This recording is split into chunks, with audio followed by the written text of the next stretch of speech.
well harassed here by building it up. At the same time now, with Botkin Arrow, obviously the Eagle Warriors should move away, but they won't just die for it. It's not as if there are some man-at-arms or longswordsmen. Eagle Warriors can deal with arrow fire really well there. And also just thinking about the perspectives in the upcoming minutes here. As the Eagle Warriors are infantry and Aztecs can get a lot of important tags for infantry, they can be super strong. They get a damage spike, especially later in the game, and then they will be super strong. And the enemy, who is Ethiopians and who will most likely stay with archers for now, is kinda think of a solution against all of this. So there are some methods to do so. First of all, going for man-at-arms line yourself is one way to do it, as in longswordsmen, who are kinda able to deal with Eagle Scouts, but with Eagle Warriors it's gonna be even more difficult. Therefore 200 swordsmen and champions will be of use, which forces the enemy to go for imp, obviously. At the same time, some combinations with arbalists and bracer is also pretty much effective, especially if those Eagle Warriors are tagged even more. And also, I also saw some military maneuvers in which scorpions were useful, but this affords a lot of micro. Therefore, not sure if we're gonna see this time. We just see that Chris does really well here. Even though he's low in virgin numbers, he makes sure that Lotario is as well. So I like those fights here. GergisKan needs to help out here. His Eagle Warriors not as well tagged as the Eagle Warriors of Chris. There's one thing to keep in mind, and I feel most of the action is taking place over here at the moment. GergisKan needs to help out his teammate over there, while the Sky Dragon is there as well, still in fuel age though. Unfortunate stuff, he's going up really late. Probably most importantly because he gets up his towers there. This had a lot of villager usage.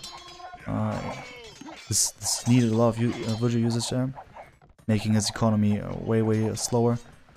Also having 3 villagers on stone for a long time, which is not the sole reason why Sky Dragon is so far behind now at the moment. Still, he compensates that one as he has a little bit of villagers numbers there. At the same time though, I feel he could have done way better at the moment, but I guess it is kind of an awkward situation that he had to fight for this gold for such a long time. So now Dragon and Chris here together, and now attempting to fight off this army.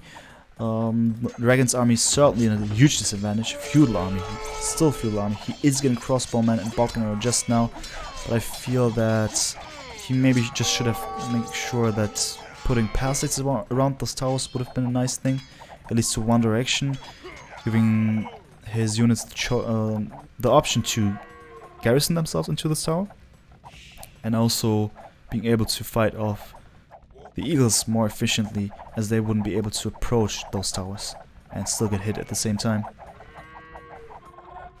Siege workshop now by a dragon, and I wonder which kind of military production line he will go for.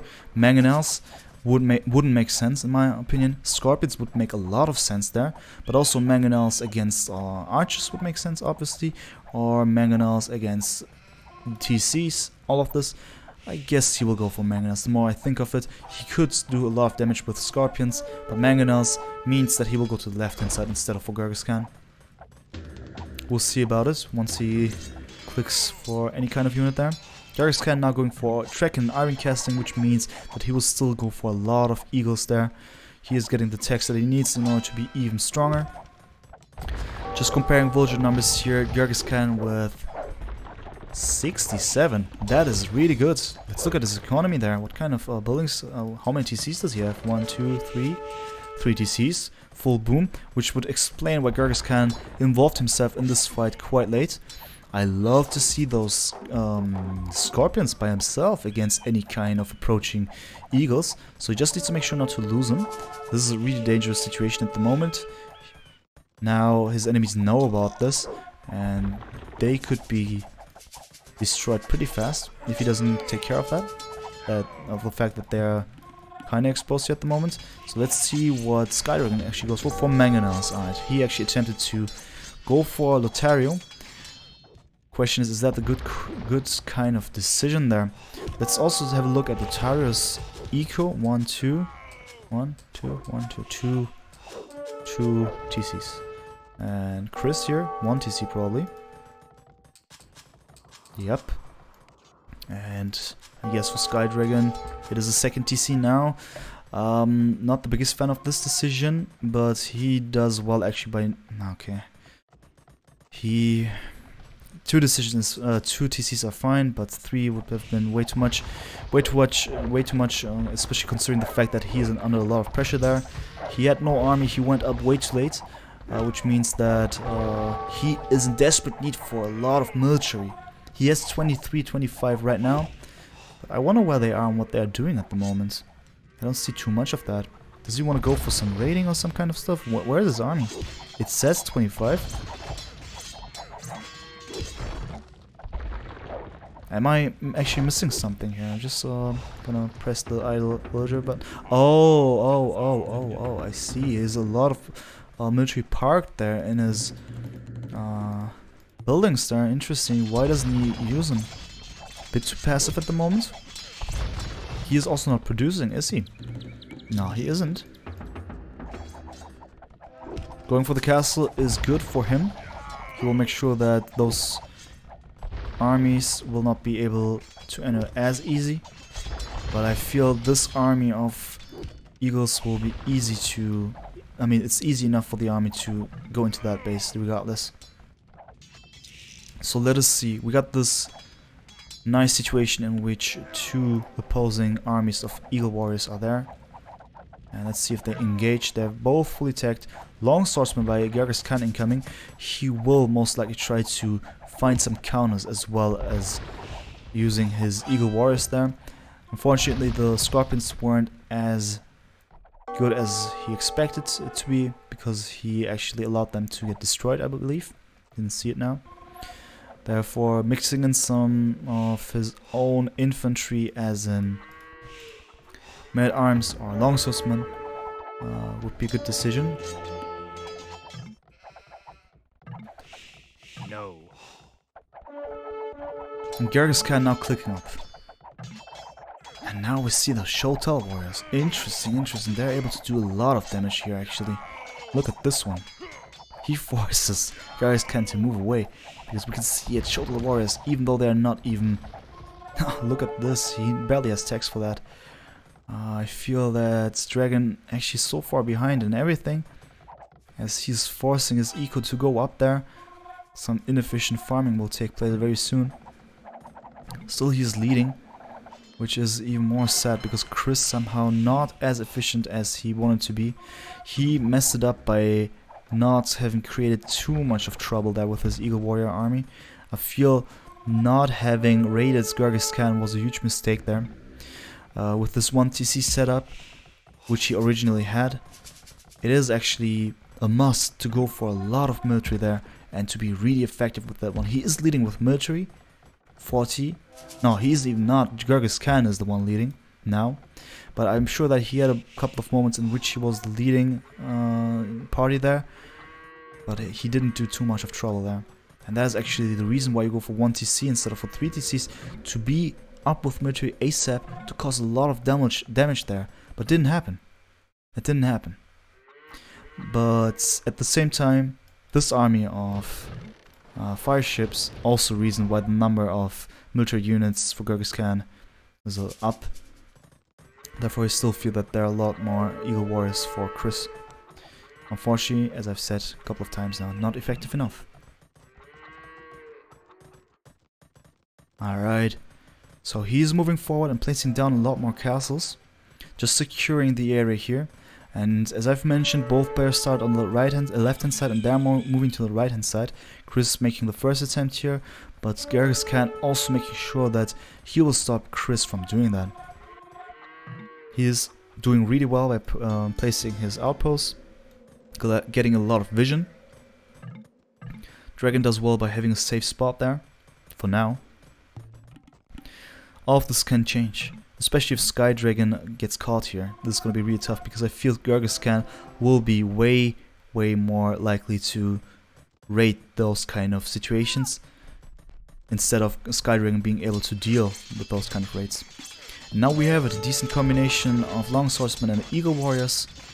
GergisKan becoming an unstoppable force at the moment, also teamed up with some trebuchets. Chris now going up himself, getting what was it? A Long Swordsman now.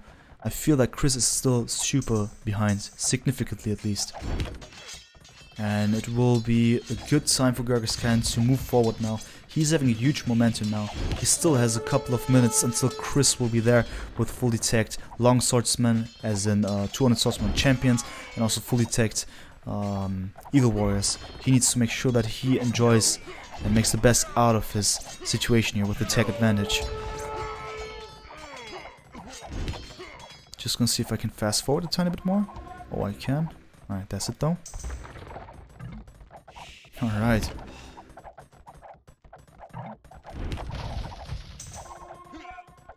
So this is it at the moment. Question now, is Chris and Dragon able to fight this one off? I feel Dragon is not doing too much. When we saw those archers being parked on the archer ranges, I didn't expect him to do this. This is his remaining army now. Army number 28 against 68 for GergisKan. Really not enough. Also this position really decent for GergisKan at the moment. He will be able to get some of those 200 swordsmen though. At the same time not enough, as the Eagle Warriors are there to save the day. Still needs a couple of more upgrades there for the Eagle Warriors before they become an absolute killing machine. It's just a matter of time, I believe. Yeah, Garland Wars incoming. There, I say, Garland Wars. It's gonna be super much of a damage spike there.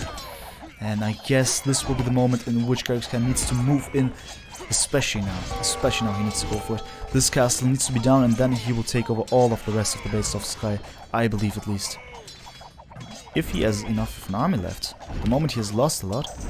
But that is mostly because the raid by Chris finally taking place. He did well by using this situation. A lot of idle time there for GergisKan, 40 villagers idle. Chris did well to go in there. Question now is, was that enough? Was that enough? Lotario still slinging like there's no tomorrow. And yeah, now it's just a question of time until everything will go crazy here. Chris does well by taking out all of Lotario's remaining buildings there.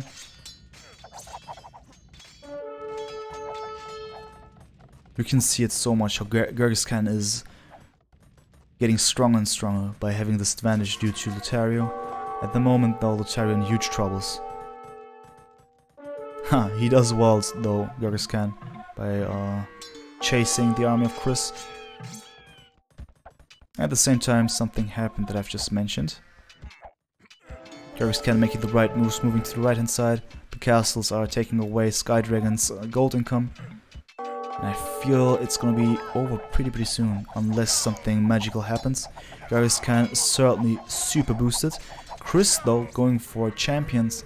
There might be a chance still to get out of the situation. Champions is a good choice indeed, but also some kind of more surprise attacks will be needed. This move was actually good, but unfortunately not enough of a good move. GergisKan 112 villagers, Lotario only 19, and both Chris 79 and Dragon 64 there. GergisKan will not stop. He will not stop. He will go to the front. He will secure all the areas that he has control over. And actually Chris with the same idea. I like this one actually. Question now is how will this one turn out to be? Ooh, nice quick ball. I love it. Also the left hand side would be awesome. Too late, too late. Still, I guess this castle is gonna get up, even though the villagers will be killed here. Wow, so we see some mirror stuff happening here. Look at this. But at the same time, I see GergisKan way more effective here. He will be able to get up this castle for sure. But this castle is going to be denied unless this villager is kept alive. Nope. Doesn't look good now. GergisKan certainly saved himself. Saved some time there for himself and got up this castle. Now it's going to be super tricky. Even though the location of this castle would have been gold for Chris. Not gonna happen though. The traps are busy destroying this castle. Just a couple of hits left. Just one more blow. Rip this castle. A lot of stone. Also lost Chris, taking heavy losses here at the moment. At the same time, Sky Dragon being raided here and there by GergisKan. So let's see about GergisKan's Garland Wars. Eagle Warriors have 9+8 now. 9+8. 12+8 for the two-handed swordsman. A lot of stuff taking place here. A lot of extreme stuff by GergisKan. And it looks even gloomier now for both Chris and Sky Dragon. Sky Dragon nearly out of the game. He's even saying it. It looks really bad here at the moment. And now Chris needs to find a solution to deal with the situation. At the same time, GergisKan just making such a good move here by using all of the resources that he has control over and placing castles after castles. He just doesn't stop. In total 5 castles. It's gonna be 7 in a couple of seconds there when he is done with those 2 castles. He just shouldn't stop about it. 6 castles now. 6 castles just now. And the 8th incoming. There we go. 8 castles. Wow. That is a lot here now. Super pressure now from all of the sides. GergisKan did really well by taking over all of the surrounding here. Now, just one more castle over here. And Chris will lose control over all of his gold income. And if GergisKan moves even more into this side, it's going to be fully over. Chris doing his best now. He makes use of all the resources that he has, but we see more castles are being dropped. Instead of going for bomb or towers or something like this, he just drops castle after castle. Someone has watched the Max playing Nomad Battlegrounds, because that's one of his styles to do this game. And it's a GG, ladies and gentlemen. It's a GG. GergisKan+Lotario again winning this match here. And now it's going to be really tough. It's 3-1 now. GergisKan+Lotario winning the next match would be the loss.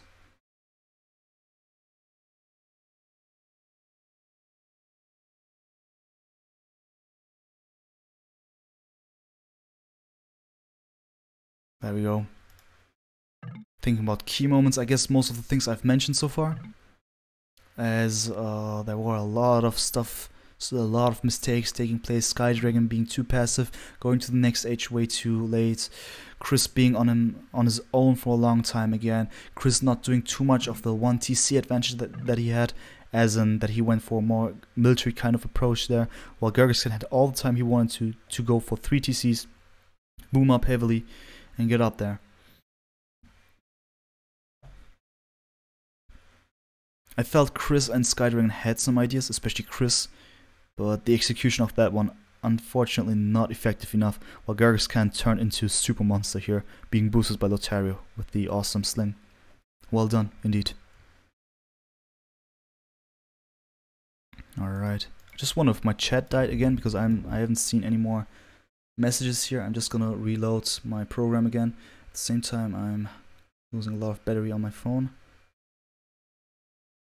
Let me see. Alright, so I haven't seen any chat for this match. I thought you were just watching and enjoying all of this, so I guess it was all fine. Unless someone just said, hey dude, we were talking to you for 50 minutes now and you didn't say anything. I guess it was fine. So next game is gonna start, and it is going to be hidden free choice of civs. No civs used in game 1, game 2, and game 3 by the respective team. So again, a lot more new civs to be seen here. Hidden free choice. Good stuff.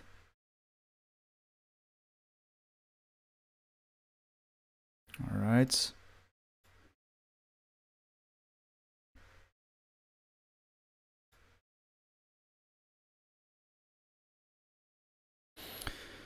So, like I've said, it's 3-1 now for Lotario and GergisKan. Good stuff indeed. Pretty strong moves there. And now it's gonna be really tough for the others, because now Lotario and GergisKan have the chance to win this match actually, and actually move to the grand finals there. But let's hope for the best, that it's gonna be even more exciting if they manage to get one more point. Talking about Chirris+Mibel there. We're gonna see some more games, for sure. Love to see them both win the next 2 games. So it's all gonna be about game 7. Let's see though.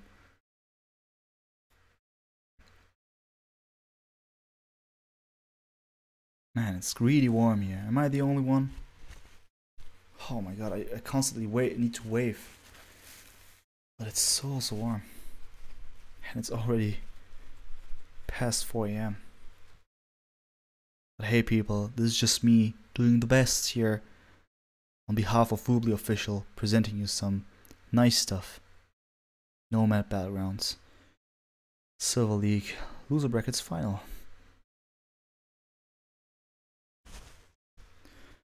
Oh man, it's warm. Whew.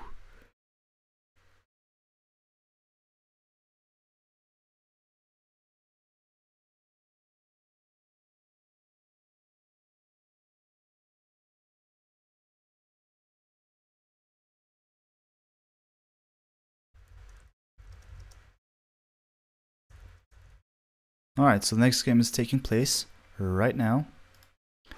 Just switching the scenes here. And there we go. So welcome everyone. I am Demeyes Red. And I am casting game number 5, I believe it was. Oh my god, at this time, just forgive me for making those kind of guesses. Yes sir, it's game 5. And we are watching the Silver League Loser Bracket Final, the match between GergisKan+Lotario and Chirris+Mibel. This is the 5th game here, and Lotario and GergisKan are actually having the chance to win this one. If they win this last match here. Let us see about that though. So, starting with Chris here, since we are seeing his TC here. He has chosen the Persians. Oh, wait a second. Is that actually alright? Is that according to the rules? I'm just gonna check again. Hidden free choice of civs. No civs used in game 1, game 2, plus 3. Hey there, Mr. GPN. Thanks for telling me that you're still alive. Love you too, my man. I'm just asking myself, is this alright? Choosing Persians? Food. Persians have been chosen before. Well, I'll leave that to the admins. Yeah, it is a re. There we go. There we go. I mean, I hope for the right reasons now. It's a re. That's for sure.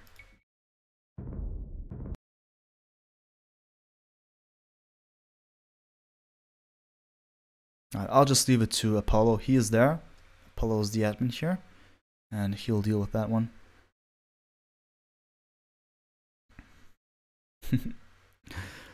So this is it at the moment. Game 5 will be delayed a couple of bit due to some rematch. At the same time, I'm just gonna have a good sip of water here for a second.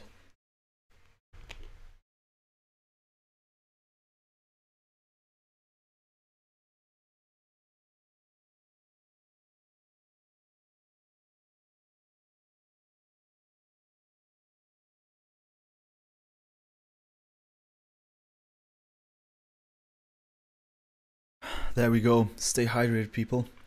Never forget to drink and to eat. Especially if you're streaming or playing, stuff like this. Always stay hydrated.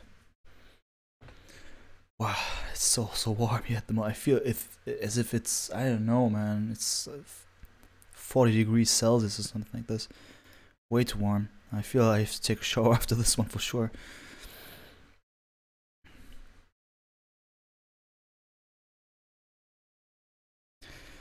Oh my.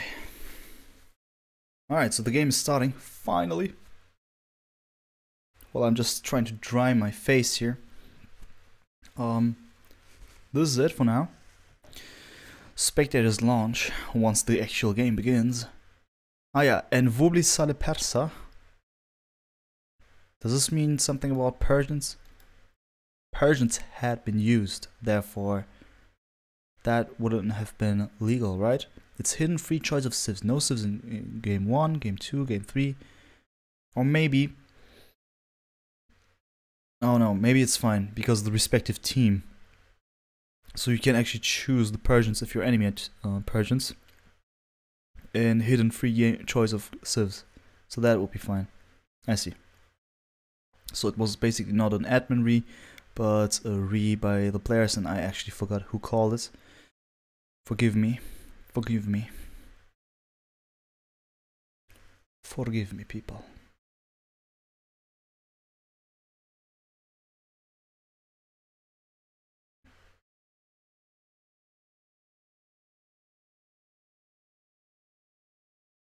Yes, they can use Persians. Alright, Apollo. Thanks for the information. Now I feel relieved. Really. Now I know that what I initially thought was wrong and what I then thought was actually right. Good, good, good. I'm fine. Taking some notes here with my pen. Being smart. Alright. So, game number 5. We got a best of 7 here. And I would actually love to see the others win now. 2 times in a row. So we got this game 7 taking place. I will be there, guys. I just hope that my mind will be there as well and that we'll be fine. Just for your information, so game 5 hidden free choice of civs. And game 6 as well. And game 7 is gonna be like game 4, which was team random. Just for your information. Okay, Nico asking, is the chat always this quiet? No, it is not the case, of course. Especially thinking of the Nomad Battleground semi-final that we had. We had up to, I guess we had 520 viewers and the chat was exploding. And the chat is not always that quiet, but here in Europe at least, it's, I mean for me it's 4:30 AM. I can expect the others just to chill and watch instead of engaging too much in the chat. But in the first games there was quite some engagement concerning the chat. People are just feeling a bit tired maybe, especially the ones in Europe, I guess.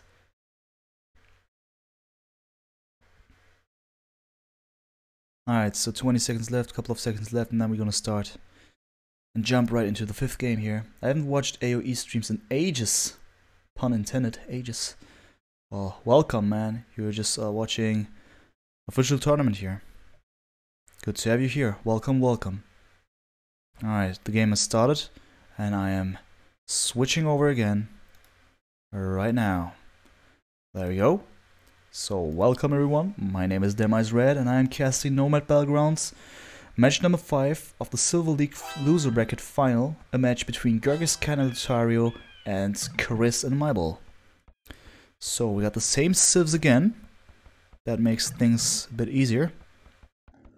And just gonna start with Chris. So many chat things here. Wow. Right. This trash talk, man. This trash talk. Unbelievable. Alright. Okay, so Chris here, basically on the right hand side of the map, kinda. And he has chosen the Persians. The spot here I'll elaborate on a bit later. Just gonna see about his teammate Skydragon, in yellow this time. And he has chosen the Chinese. Nice choice. Gonna elaborate on that one in a second. Left hand side of the map here is. The opponents, Lotario in red, he has the melee, I like, and yeah, bottom left hand side, and a bit more to the right here, but basically in the bottom center of the map, there's GergisKan with the Franks. Well, a lot of stuff to talk about for sure.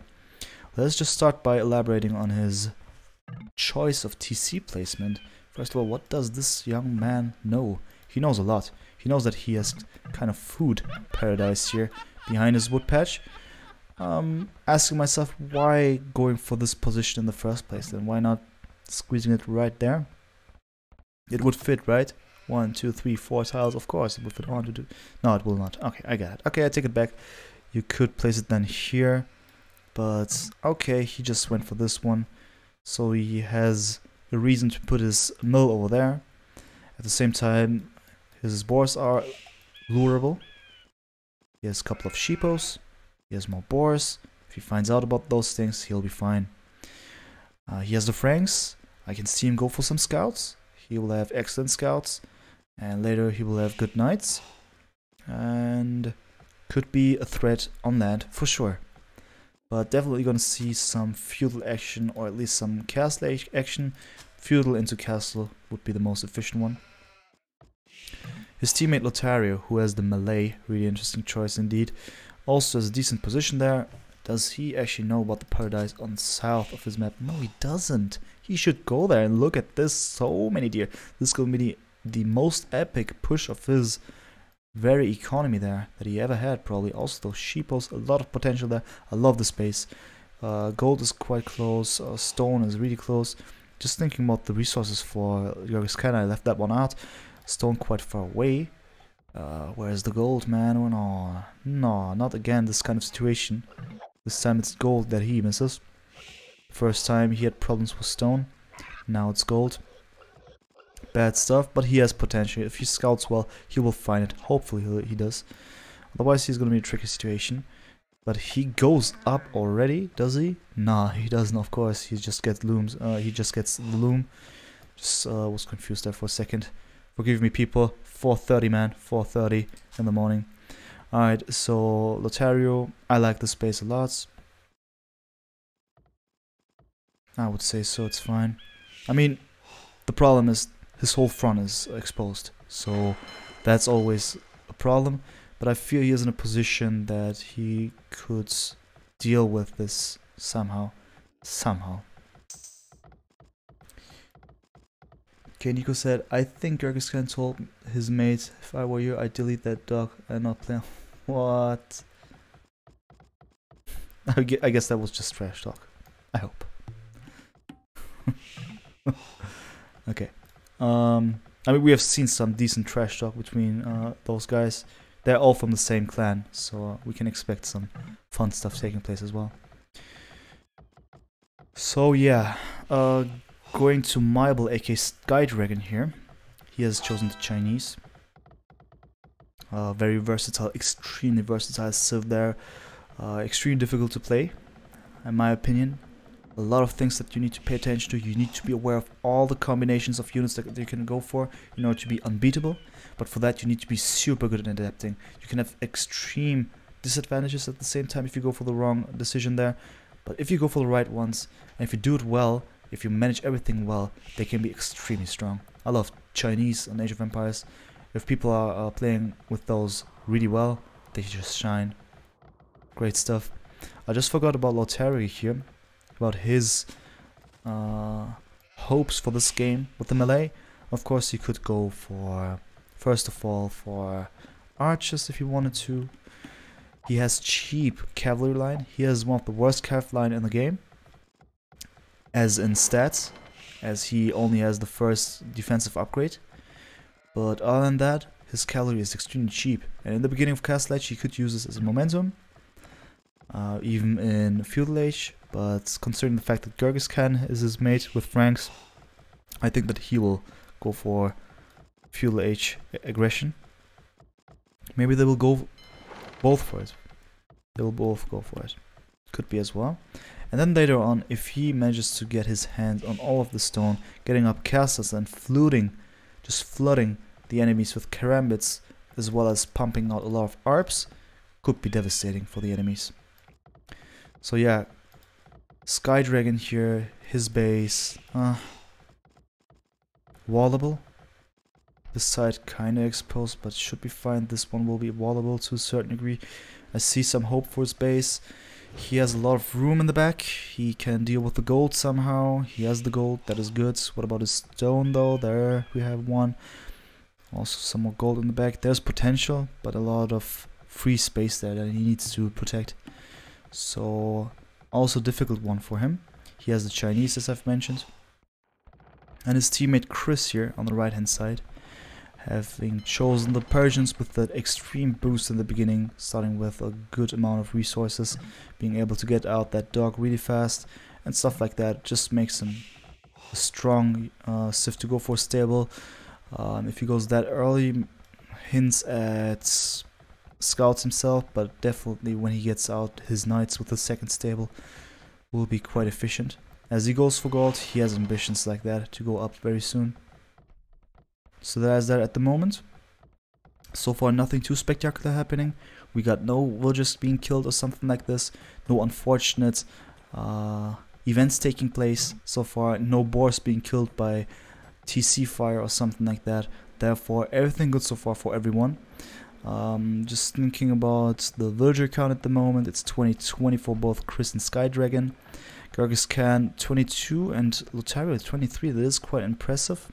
Skydragon has clicked up earlier though. Lotario has clicked up a bit later, but he will be in feudal age just a tiny bit later than Dragon, which is most important due to his advantage as melee. And yeah, it is Chris who has reached the next age super fast, therefore he will indeed go for some scout action. And there we have it, the first scouts are on their way, ready to harass some stuff. What does he know? That is the question of questions. Ladies and gentlemen, he doesn't know anything so far. He needs to find some victim very, very soon. At the same time, both Lotario and GergisKan are over there, getting some fish. Kind of awkward for them and also bad in terms of the placement of the docks. I see a reason why GergisKan said something like that. He should have maybe chosen the left-hand side, as there was a lot more potential for fish. This is all too thin over here. At the same time, Chris has taken over this side. Oh, enemy docks here at the same time. Interesting, interesting. But this side is just beautiful. The Skydragon has all the fish in the world. Let us see who will take control over the water. We saw GergisKan in the last matchup that I've casted with Willis, that he went a lot on water, which didn't pay off too well.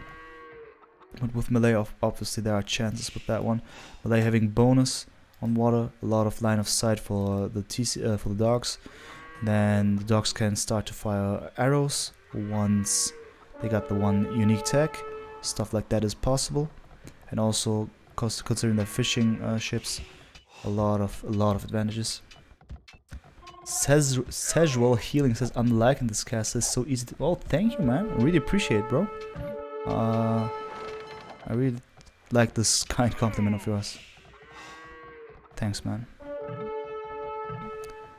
And yeah, we see it. Chris was being able to get some kills over there.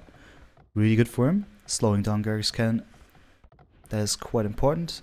As GergisKan will have his own army of knights pretty soon. I feel that this is his intention. I see no stable being built by him. Not at all, nothing like that.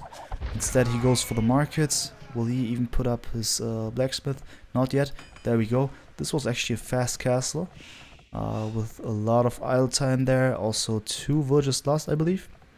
But he was able to get away with this by some good TC fire. Just needs to make sure that he remains unharmed now. He needs to click up ASAP, and then it'll be fine for him for now. Getting up those knights will be really important. And yes, Nico has spotted it well. Lotario is going for the full wall. That is interesting. This is really passive by him. Question now is making use out of all of this food paradise, as I've mentioned. What will his plan be? Will he just go for Castle Age action, and then what will he do? Getting doubled X so late though. He has some potential to do a lot of stuff there for sure. He doesn't go for gold stone though. Let us see what he will do. Skydragon, the first guy being able to click up here with the Chinese. As I've said, he has all the possibilities that he wants to go for. You could go for Chukanus even. He could go for knights. He could go for smush.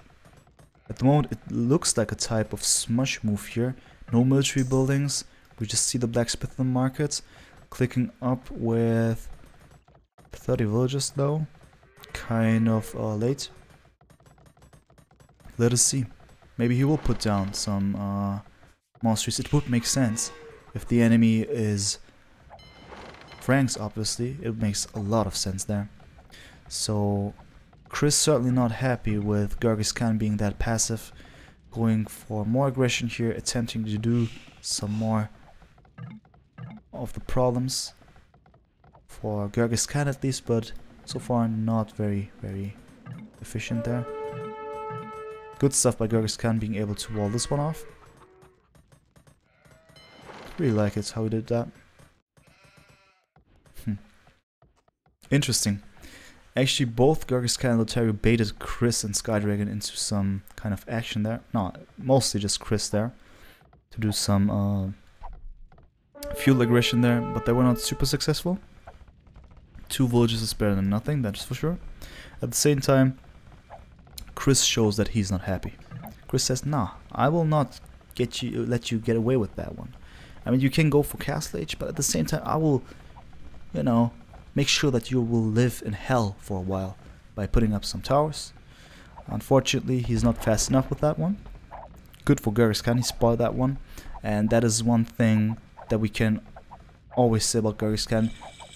Do not mess with GergisKan when it comes to towers. He seems to be the most efficient tower rusher here in this whole Silver League losers bracket. He was really strong there. Ship action in the north. Well, we got it coming here from Skydragon, who wants to make sure that he takes over control over this, all of this. Let us see what's gonna happen though about this clash here. So fire galleys against fire ships here, and war galleys incoming by Lotario. So both teams have ambitions to take over the water. Really important stuff. This could be decisive. Especially allowing Lotario to go for water is a dangerous thing, which would mean constant safe food income for the melee till the end of the game, basically. If they manage to get the control over the game, the water. Alright, so GergisKan actually taking a lot of losses there. And Skydragon does well at the moment with the fire ships. They're way superior here at the moment. Good stuff indeed. At the same time, the Trush has been cancelled. And indeed, we see a monastery by Skydragon. In my opinion, a good choice. Combining it with some archers. Yeah, why not? I wouldn't have done it. I would have gone for spearmen directly instead of archers. But yeah, this is the choice of him. He went for that one. Let us see. Huh. Now GergisKan even more under pressure here. Siege workshop being put down by Chris. What's gonna be the next moves here? What's happening here on water? It seems that Skydragon is actually taking control over everything here. So far, Lotario is still safe, but he plays it too much of a passive thing, as Skydragon will approach very soon. I feel Skydragon this time way better, even though he suffered a huge shot that he shouldn't just lose this mana. He needs to get this one really good. Okay, so this smash, as we can see, but with just one monastery though. That means that he won't go for just one TC. Yeah, there we go. He has 2 TCs. Makes sense. I've watched enough arena gameplays to understand that this is kind of related to each other. Not necessarily, of course, but in most of the cases there are tendencies like that. And we can see it. So the smash also in combination with archers, kind of interesting to see this kind of combination. But with the mangonel it makes sense, of course. So let us see, as I've said. Chris also here waiting. And incoming with a huge knight army. This is pretty good here. Oh, GergisKan will suffer some huge damage here for sure. Those villagers will not survive unless... Oh my god. Look at this, Chris. Well done. Well debated there. Well debated. Question now is, what will he do with those knights? Will he... Ah... Bad situation here at the moment for... No, not that much of a bad situation for Skydragon. I don't understand why Chris actually pulls back here. He just makes sure to kill that Magnon, but now he should go back. He directly, or just put 2 villagers or 1 villager here to secure that mangonel. He needs to do something now. He has a huge momentum to get a lot of villagers, in my opinion. Some opportunity not to... Oh my god, really?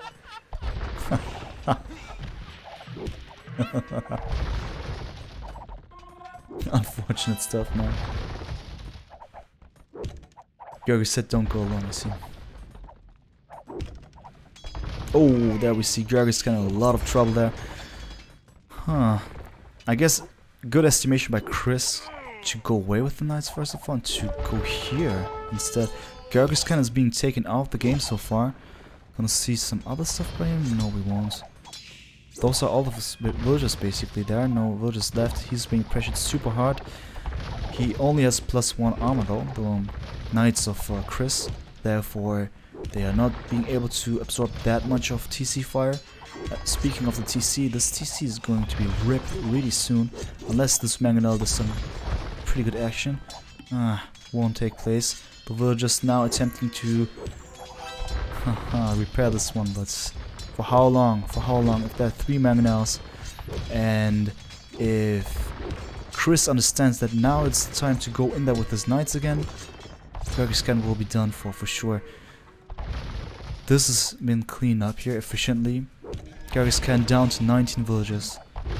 Pretty gloomy stuff here at the moment. The TC is gone. GergisKan certainly in a lot of trouble. And Sky Dragon extremely good with this smash at the moment. I like it. Wouldn't have thought so. I thought 2 TCs, 1 TC and 2 monsters would have been better. But actually this was enough, as this is a 2v2. This was actually enough of an attempt here.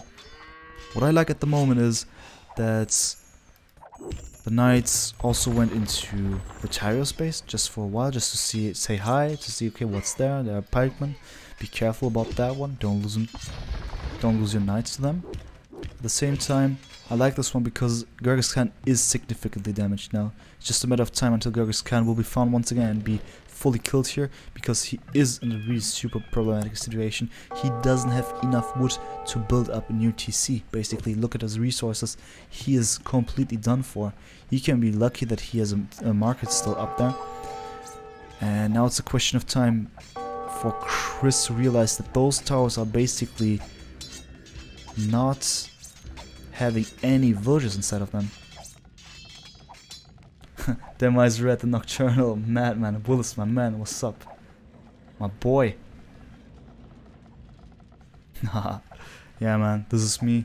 We're about to hit 5 AM very soon. That's for sure. So this is it at the moment. I think Sky Dragon and Chris have good cards here. Good cards, that's actually a German expression. They have...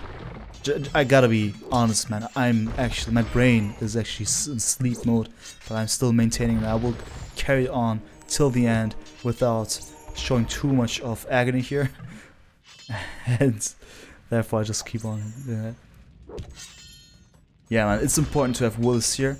Also, for people who don't know, Willis is also one of our gang, one of our team members, of course, of the casters. We have casted a couple of games together already. Also Nomad Battlegrounds, by the way. And certainly someone to keep an eye on. Good guy indeed.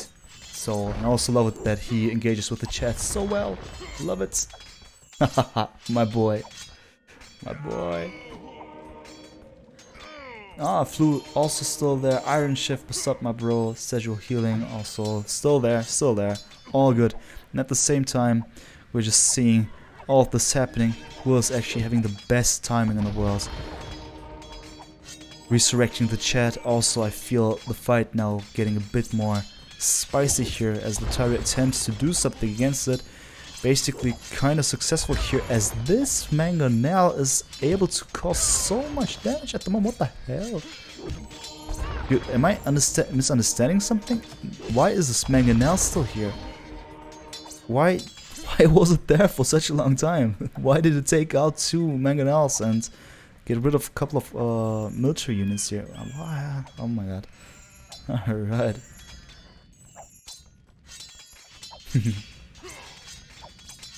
Yeah, it's over basically.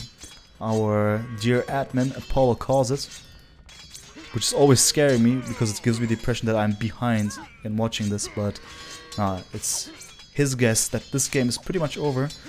I mean, it made sense when considering that GergisKan is just able to start his economy just now. Basically, he's out of the game, having lost so many villas. Villager count 19 for GergisKan, and it's 102 for Lotario though. This is a huge amount. And Skydragon and Chris 72 and 78. Question now, is Lotario able to deal with all of this? He is putting down his own castle. He has done a lot of damage with his mangonel set, that is for sure. He's about to do a lot more damage there. And if he just continues just hitting that castle, it would have been actually the better choice. But no, he doesn't. He puts up his own castle, which is good for Lotario.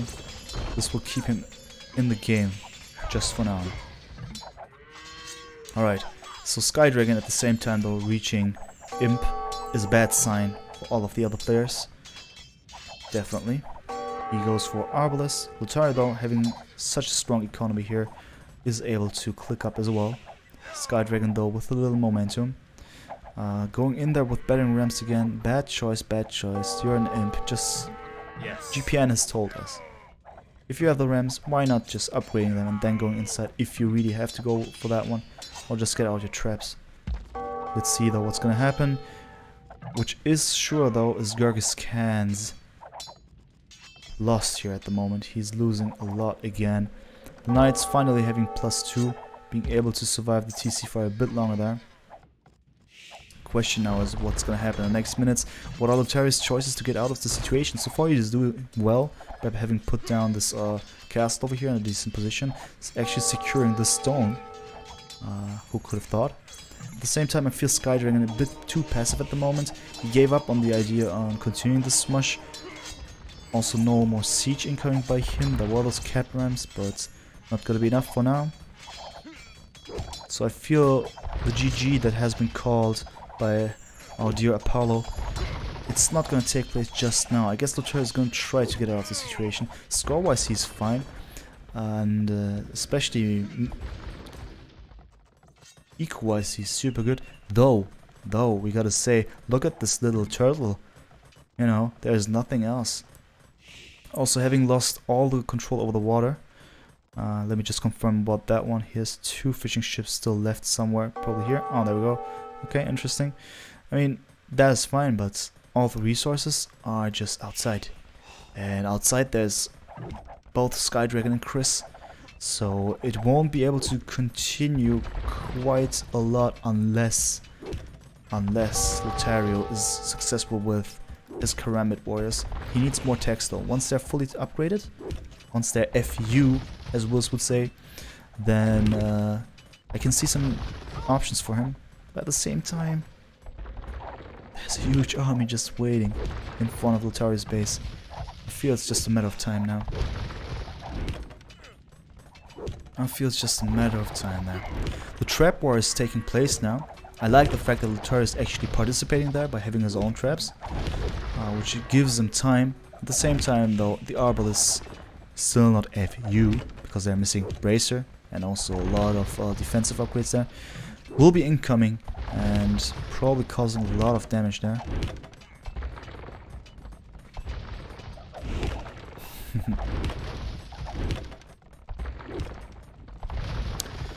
Oh my, oh my.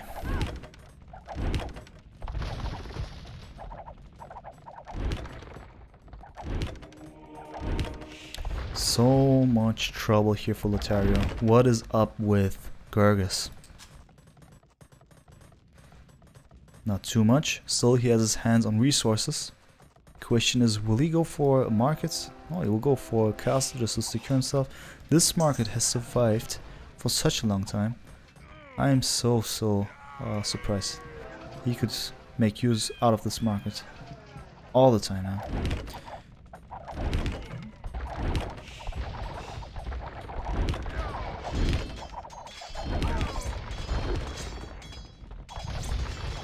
Nico saying, wow, GergisKan isn't anywhere near him. Well, yeah.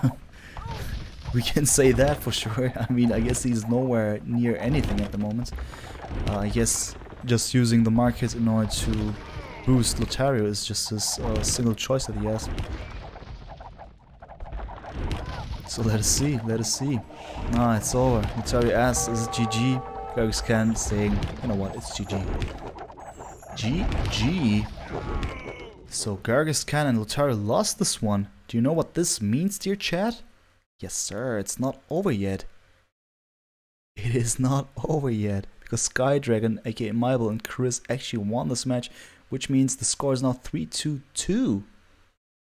Right? I'm just double checking here. Yes sir, it is. It's not over now. Score right. About the stream uptime, I had a little offline situation because of my router reset. It resets itself at 4 AM. Therefore, I was offline for 1 minute or half a minute. But I have started at 2 AM, which means that I'm streaming for 3 hours now. Yeah, this is a best of 7. We still have a lot to see here. So I've just updated the score here with my beautiful Woobly official overlay. Thanks to Gobus, my real life friend who has prepared this one. And now it's gonna continue. It's a best of 7. Therefore, the next game, GergisKan and Lotario still have the chance to win this match. Otherwise, it's gonna be the last game. Talking about the 7th game there. No problem, dude. That's what the VOD proof is for. Yes, sir. It's just a bit awkward because having everything in one VOD would be cooler, but I guess we can just name the one part 1 and the second one just part 2, and then it will be fine. Alright, just going back here real quick, because now we gotta wait for the next game to start. Certainly hyped for that one. Also, shoutouts to the players who are really kind to me. Really appreciate the fact that they've waited for me after the router reset. They didn't just start. They asked me, where are you? Are you coming back, bro? What's up? And I said, hey, I'm here. Also, big shoutouts to Chris, who's actually told me in my own stream, hey, we're gonna do this actually. Will you cast this one? And I said, dude, it is in 10 minutes. Why'd you tell me right now? And he said, no, I've told you. I mean, I've just written it down couple of hours ago on AOE Zone. It should be known, and I don't know what, and I looked it up and it is known. But for what I know, when I was at work a couple of hours ago, it wasn't like that. So I've just heard about this 10 minutes before it actually started, but everything just worked out so far, and I am just glad. I immediately went to VODs when I saw that uptime. Alright, good one, good one. All good, broski. Alright, I guess Bulletchin couldn't take it anymore. Poor Bulletchin. He couldn't take it anymore. I mean, he is living in Switzerland, right? I guess it's 5 AM at the moment for him, so I can understand as a normal human being you actually go to sleep, or you're actually waking up in 1 or 2 hours. But for me, as a master's student still, I can cope with this somehow, but I won't be able to do this for a long time, because real life is gonna start once I'm done with my studies, right? So I'm not sure if he hosted us now, as we got a little boost of viewers. If so, thanks. Thank you. Mucho apreciado. Welcome everyone. This is Dem Eyes Red, and I'm currently casting Nomad Battlegrounds Silver League Losers Bracket Final. And we are about to see the 6th game of the best of 7. Sagil Healing, good night to you, man. Good night. Have a good one. Hopefully see you next time. Whew. It's warm here, I tell you. So the spectator launch will take place once they start the game. Then we'll have the delay of 1 minute and 1 minute and 30 seconds. Oh my god. And then we're finally able to start it. One of the most epic matches, I hope. So just for your information, the rules for game 6 is hidden free choice of civs, in brackets no civs, used in game 1, game 2, game 3, and game 5 by the respective teams. And therefore, we can again expect some nice other kind of choices of civs here, as all of the other civs that we've seen so far are out of this selection here. So game was not finished, reason game was not a game not rated. Oh, someone dropped out here for a second. I guess that would be Chirris himself. What happened? Did he just drop out? And why? Where is he? There he is. Thankfully, Chris is still there. And you can see it here, it's the same clan tag for everyone. It's Dark Age Rules, which is an Argentinian, not South Central American clan. I was going to say Argentina, but there are a couple of guys from Mexico as well. Both Chris and Skydragon, aka Mibel, are from Mexico, and Lotario and GergisKan from Argentina. Has been really interesting playing on Vooly for a couple of months now, as most of the people I've played against were from Argentina, Colombia, and Mexico. Especially in the range that I'm playing in. I'm 16x, and I have ambitions to become 17x, but it'll take me some time. But that's the plan for now. But yeah, most of my my opponents, sorry for that use of word, they're from there. Interesting stuff. I find it quite nice to be able to see the location of the people on Vooly, as it makes it way less of a random encounter, and you can somehow adjust your communication to that. I mean, it doesn't mean that you are forced to talk in Spanish when facing most of the South American players, except the Brazilians, of course. But it somehow gives you an insight to who is actually sitting there at the other side of the computer, somehow, which I find really interesting. I mean, I'm studying languages, right? So cultural studies and language and communication, stuff like that is really interesting to me. So yeah, that's it basically. And now the game is starting. Finally done with the Demite's monologue there. And oh no, okay, the spec delay countdown will start now. So let's see. Let us see, guys. So what are your guesses, if someone's still alive and able to write, who you think will win? Any tendencies that you can tell? So far it has been so mixed. I even thought, okay, GergisKan and Lotario will actually win this one now, as they were so strong in the past games. At the same time though, Chris and Skydragon were actually also having their moments there. So especially Skydragon, I was happy actually that he was kind of successful with his moves there in the last game. So nice to see this, which also makes it way more difficult to guess who's gonna win actually. Let us see about that one, let us see. So warm, man. Did I say this one already? That it's warm? Oh my god.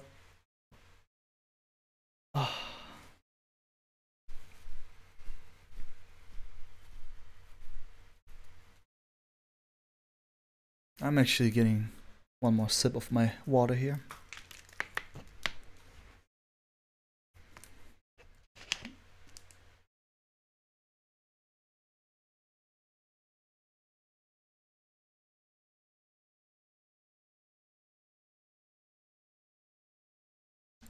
There we go. So the game has still not started here. It seems, at least. What's the matter? I do not know. I do not know.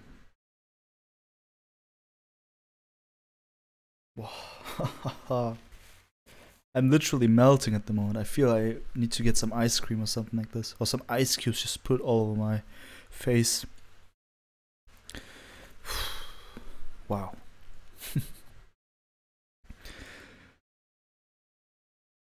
So I will be really happy once this game starts. Why does it take so long for the game to start, apart from spectator delay? Do they take forever to pick civs?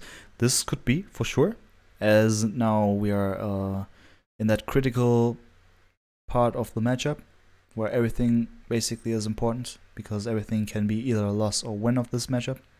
At the same time, maybe they are facing some technical issues. Chris dropped out there for a second. Also, one of them just needs a tiny break spontaneously. Maybe there's something going on. This can always be. The fact is, though, that everyone is there, and also Apollo is there, which is always a securing aspect of everything, as he is the admin here at the moment, responsible for everything. So as long as Apollo's there, I feel safe. I don't feel like as if something bad happened and we are not aware of anything or something like this. And speaking of everything here, waiting for the spec delay has begun. 130 left, 120 left now, and I just hope for the best. It looks awkward at the moment. I guess they're having some technical issues at the moment.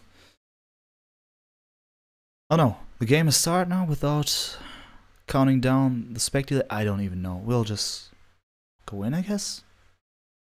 Hope nothing bad happens here. Looks weird at the moment, but now it looks fine. Oh, you just heard. I don't even need to say anything, I guess. While they're still in game, kinda.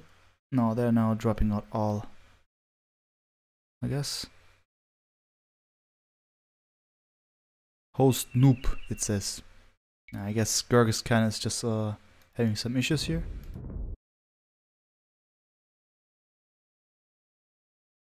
Oh no.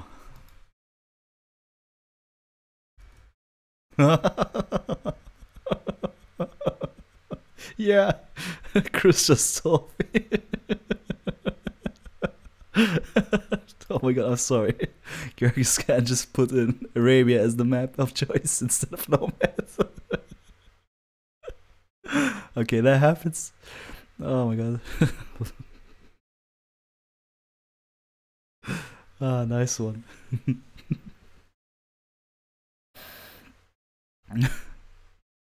You know, that's why I find even funnier than having your boar killed because of TC fire. You know, those kind of mistakes. Those are, you know, some people might want to consider that one as a Titanic moment. Oh my god. Oof, I'm way too tired not to be a bit in a funny mood here at the moment. Wow.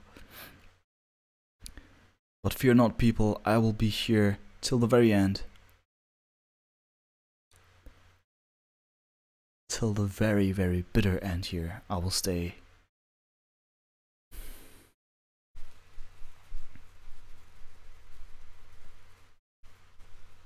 And I am so much looking forward to having my shower, you know. It's gonna be beautiful after all of this casting here. Oh my god, man. I feel as if I live in a tropical place at the moment. This is only Germany. Oh my god, and I cannot open the windows fully because now people are actually waking up and go to work and stuff like this, and then you would hear all of the cars passing by and something like this. So nope, this is not gonna happen. Priorities first, people. So waiting for 1:30 is taking place. So once again, man. Once again it's gonna take place. Great stuff, great stuff. The lobby simulator is just awesome.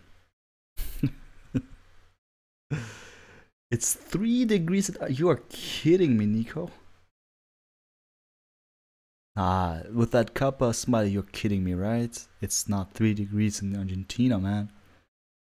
Are you kidding me? 3 degrees? Whew.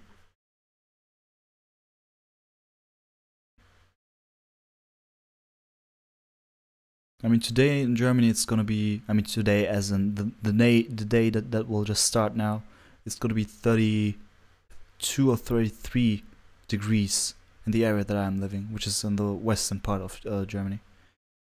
Yes, Apollo approves. Oh my, I'm so sorry for you guys. But I mean, it makes sense, right? You're living on the other side of the world, right? On the southern side, so it actually makes sense. Geographical thoughts there. Alright. So I'm sorry to hear this, of course. Really. Alright. So there we go, people. I cannot believe it, but we have just started with the 6th game. Just gonna approve of this one. Yeah. Alright. So welcome everyone, my name is Red, and I am still casting Nomad Battlegrounds Silver League Loser Bracket Final, a match between GergisKan+Lotario versus Chirris+Mibel, aka the Sky Dragon. And just starting with GergisKan this time, the best host in the world as he has declared himself to be. He has positioned himself on the left hand side of the map, and he has chosen the almighty Burmese. Yes, he has chosen the Burmese. Oh yes, people. The hype is certainly real because we're gonna see some epic stuff. I hope so, at least. And his teammate, Lotario, is on the right hand side of the map. Oh, he's about to steal a lot of sheepos there for Chris. Unfortunate stuff. But he has not positioned his TCs somewhere so far. Oh yeah, there we go. Interesting. Ooh. I don't like this position at all. What kind of TC positioning is this for this 3 trees here? Well, I do not know. We have Re? Okay, we have Re. Why? Why? Oh, because the sheep were stolen? Wasn't on purpose? Apollo? What happened? Because of the sheep? Or is it just no, or is it player Re? What happened?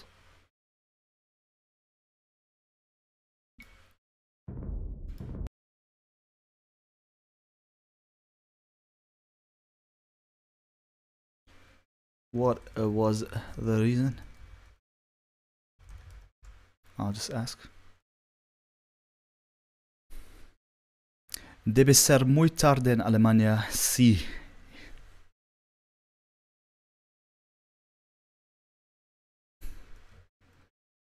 Yeah, it's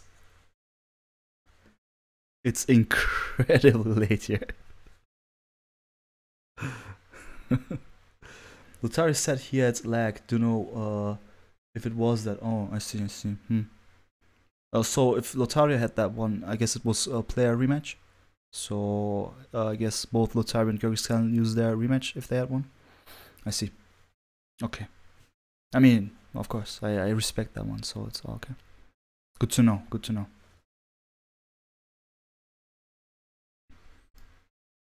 Good to know.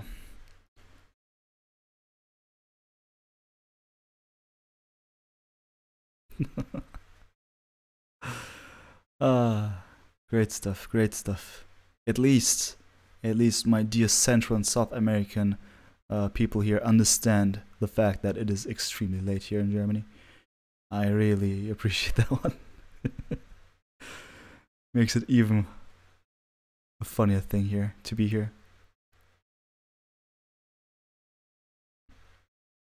But you know, those are the things to involve yourself in the Age of Empires community, so I am not even complaining. It's a normal rematch, bad map, bad spot, I don't know. Mibel and Chris Collery. Oh, okay. Interesting. So it was actually the rematch of Mibel and Chris.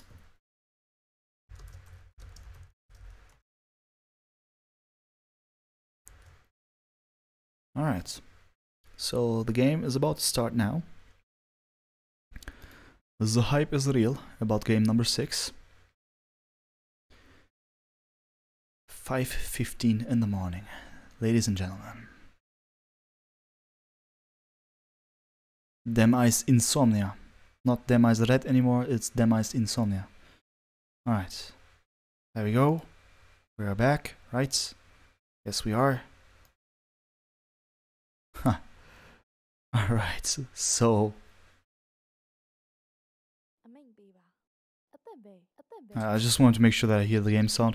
So welcome everyone, and this is Dem Ice Red, and I am casting game number 6 of Nomad Battlegrounds Silver League Loser Brackets Final, a game between GergisKan+Lotario versus Chirris+Mibel. And while I was just reading the chat here, Team Toon Kaboom says Dem Ice shuts. I hope it does not mean Dem Ice shut up. Right. I also hope it doesn't mean that I'm kind of muted here. No, it's not. Okay, I just wanted to interpret that one correctly. I really hope it doesn't mean damage. Shut up already, man. I just want to see the game.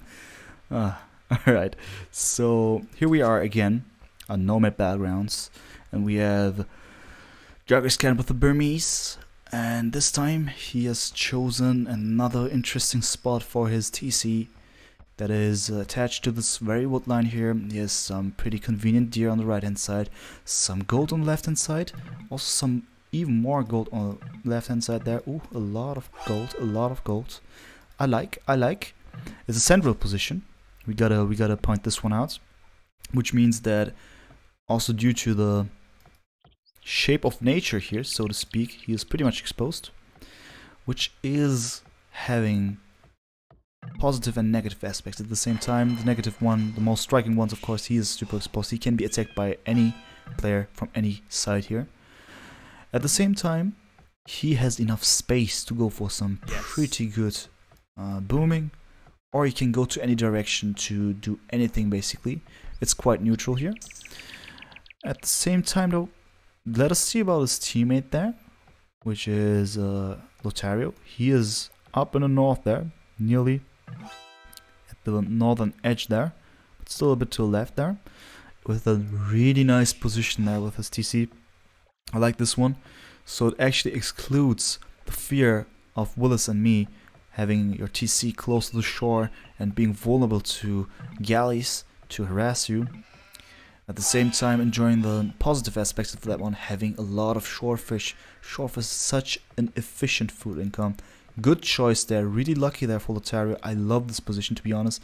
Quite easy to wall, only having maybe troubles with this side, but this is the only side basically. If you make sure that he walls that one correctly, he will be safe from harassment. At the same time though, really small plays. A tower here would be destroying everything basically, starting from here going till there, maybe putting one villager there. It would be, yeah, pretty much over for him now. Skydragon saying, I'll go for the monks so we win easy. We'll see about this one. I will quickly try to understand why he says this, but good to know. Thanks for the awesome translations there, Nico. I really appreciate. So Lotario has the Indians, just to keep an eye on that one. And yeah, jumping over to Skydragon, making that call. He has the Malay. Alright, Malay have monks. Yeah, that's true. They have monks. They can do monk stuff. I believe though, listening to arena pros who are smush lovers, I guess they have some downsides to them. Let me just have a quick look at that before making some awkward guesses here. Let us see, people.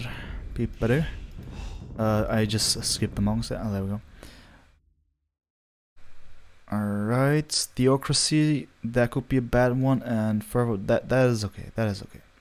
But other than that, okay, just no hope in the late game considering theocracy. That makes it a bit awkward to micro. Other than that though, they are fine. They are completely fine. They have the most important stuff. Sanctity is important. Redemption, I see a lot of reports in that. Block printing, obviously, also really good. There's some stuff, and they can go for all of this one. Alright, I see Skydragon having ambitions here. At the same time, we're just having a little bit of performance issue. No, it's fine. Okay, all good. I was worried there for a second. So yeah, about his position, he is also quite central up in the north though. I don't like his position, to be honest. He has gold close by, this wood, fine. This hill, I don't like hills. I simply don't like hills. I guess I do not have to tell you anymore what I don't like about hills. I just don't like it. Especially if you just give it away to the enemy with towers or buildings or whatnot. Gold is exposed, and his enemy is close by, which means that Skydragon most likely should play it more aggressively here. And he is actually in between GergisKan and Lotario's position there, so not the best thing here. Skydragon making that call, I am not sure. Let us see. So he has the Malay and his teammate Chirris on the left hand side. Yeah, decent position. Wallable. Every direction is wallable. Not the resources though, they're quite far away. Also possible to harass it. This one is exposed. Stone is far away. Food-wise, it's okay. Position I like, considering the shape of nature, so to speak.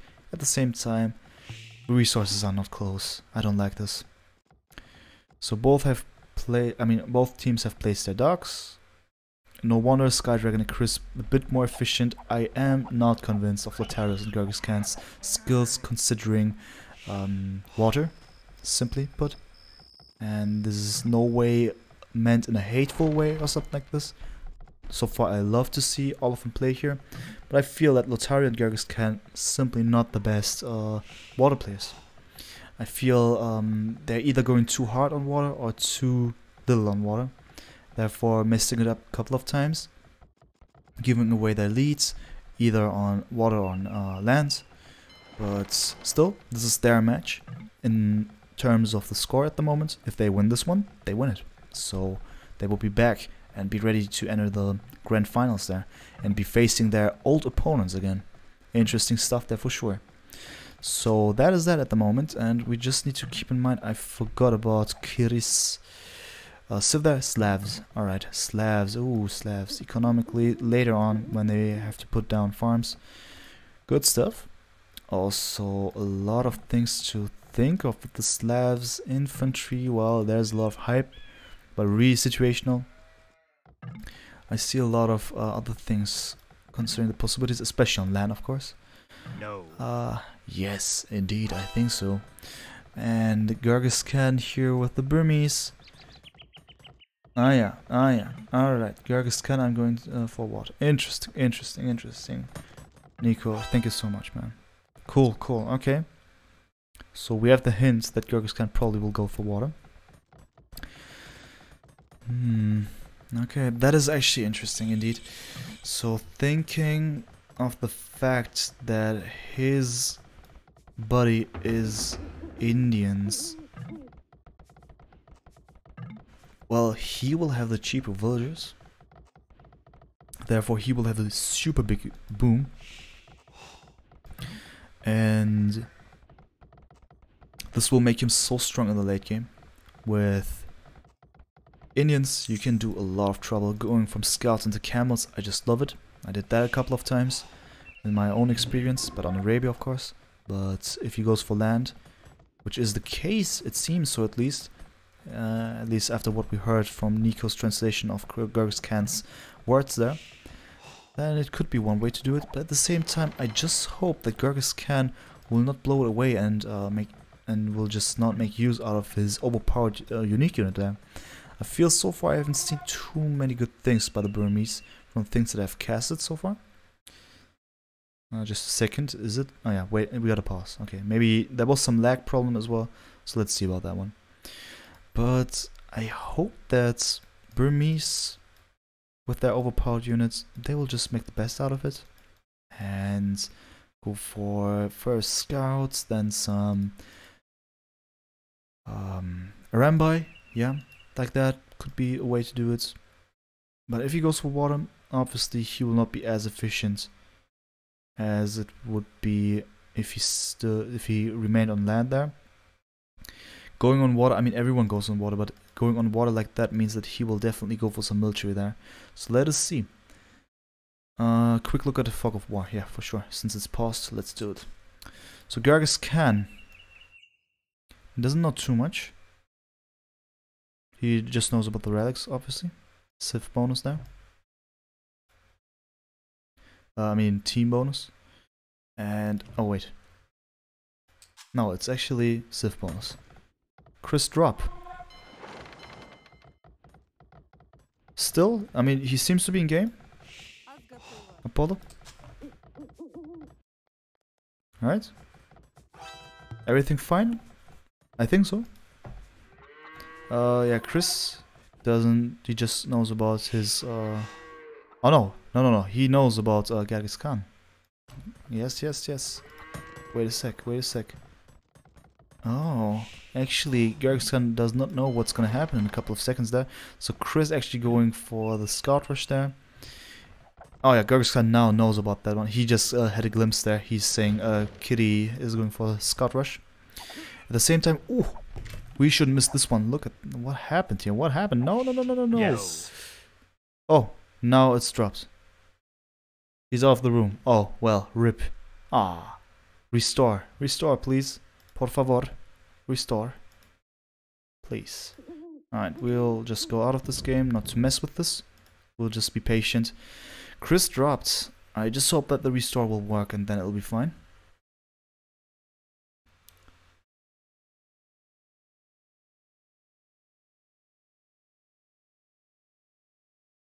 Alright, let's see.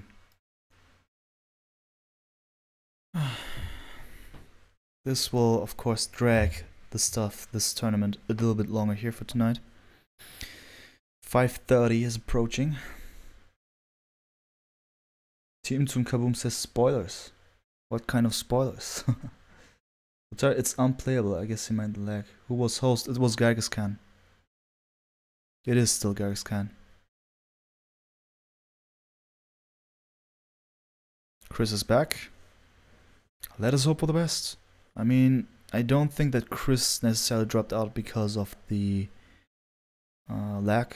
I guess it's just simply him having some kind of problems there. So restore is taking place. Loving it. I just hope you'll be able to join without any further problems.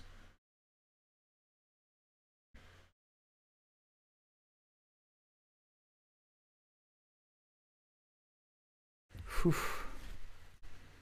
I just forgot about the warm weather, but now that I've been reminded by feeling the warm air around my body, it starts to get terrible again. Okay, Spec Launch.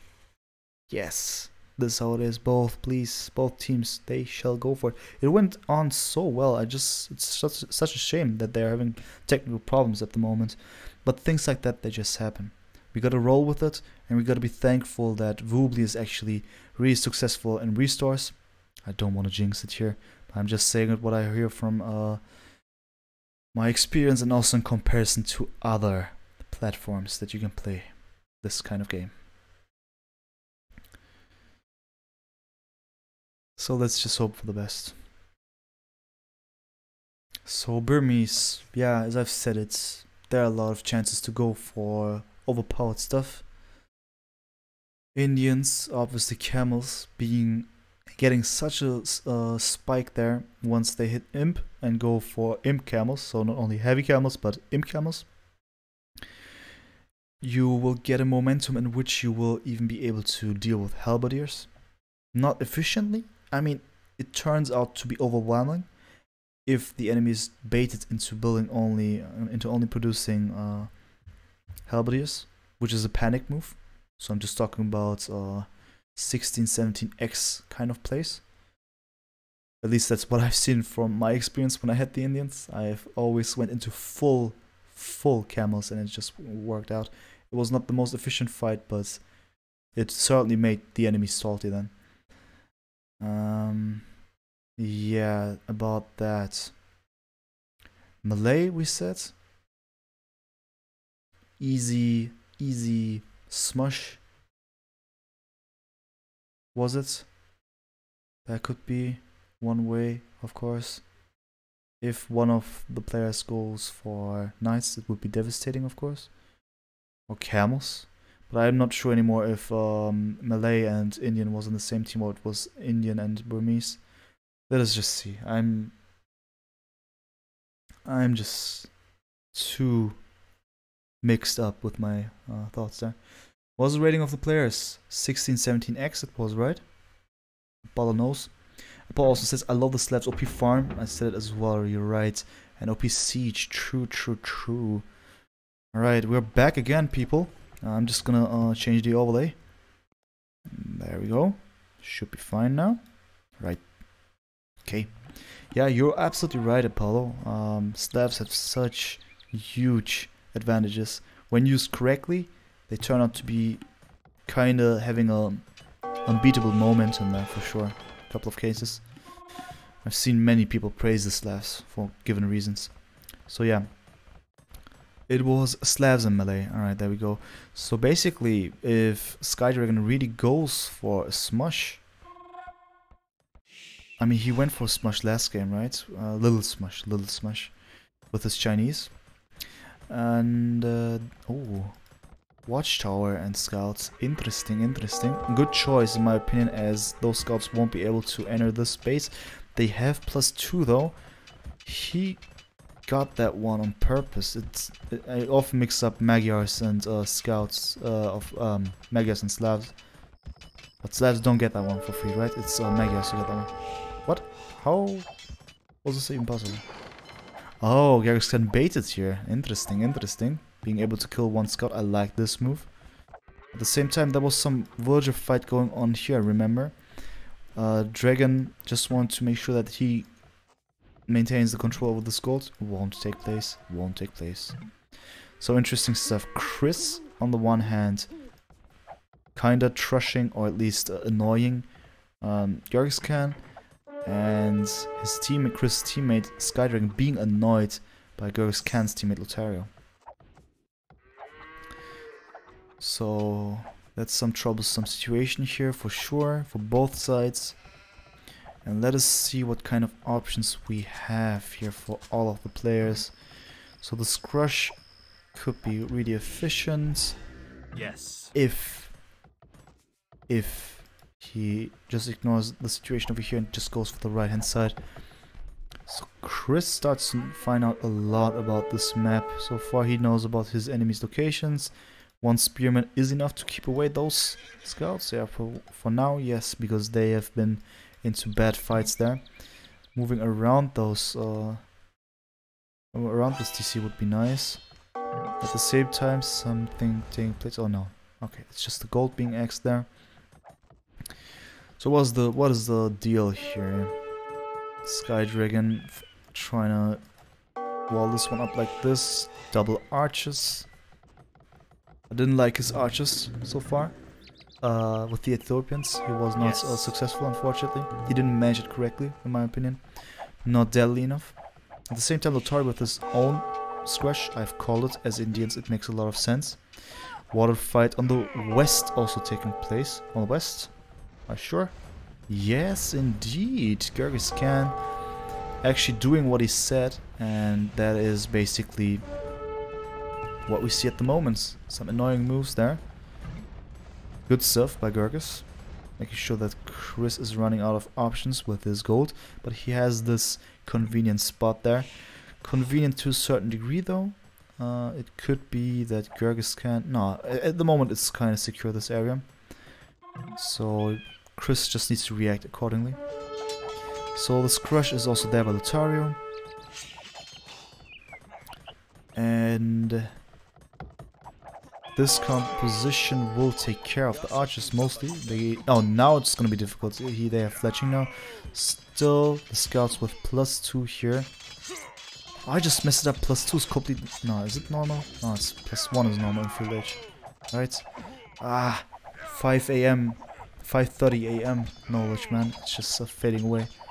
3 + 2 is normal for Field Age. Of course. Come on, man. 3 + 3? Oh, I'm so confused at the moment.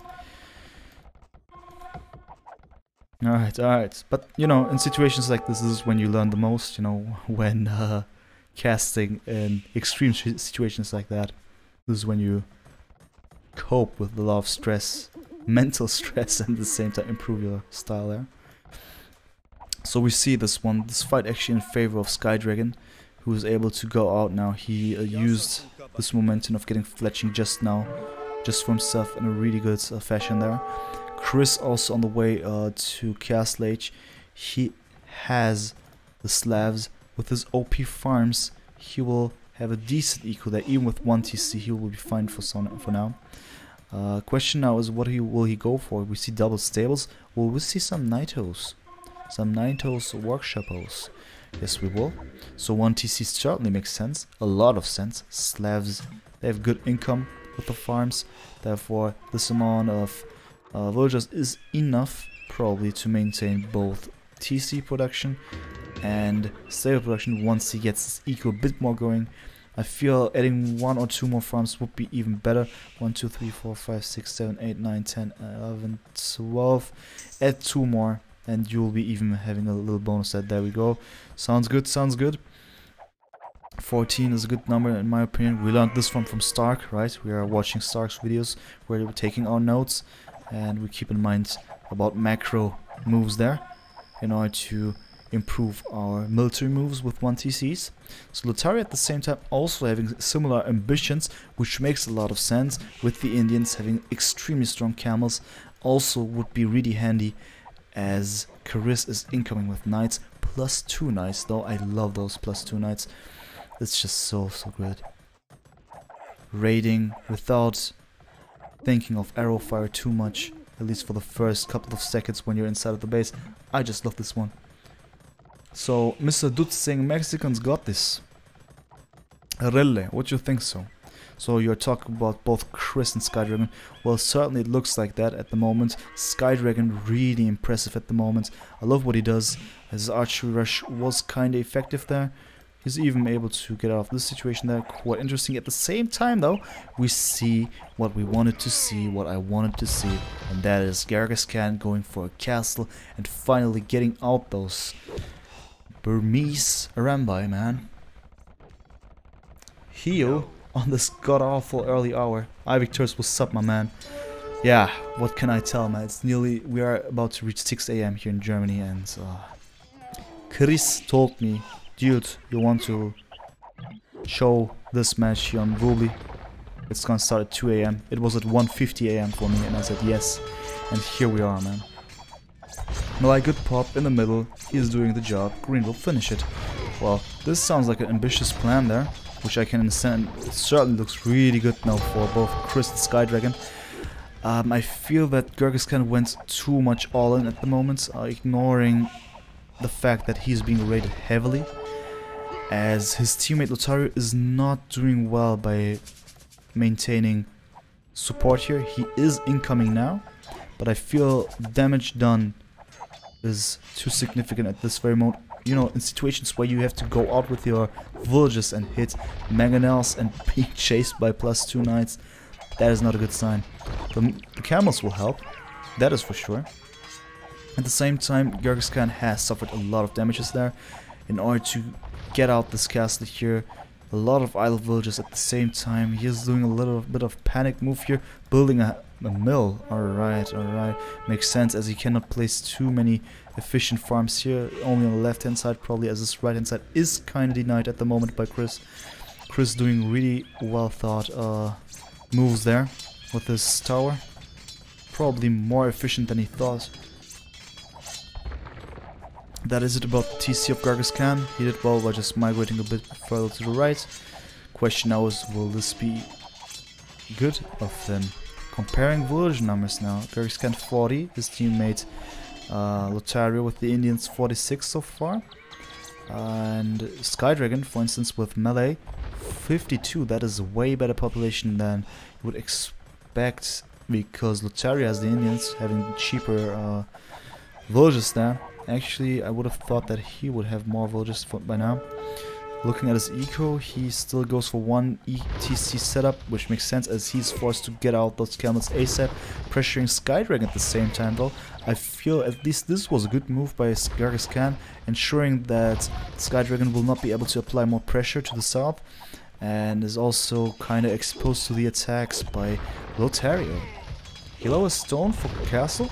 Let us see about this one. Right there. No, he hasn't. No, he hasn't, and he won't be able to get out his castle because he is forced to get out a new TC somewhere. And there we go. Okay, he has his TC there.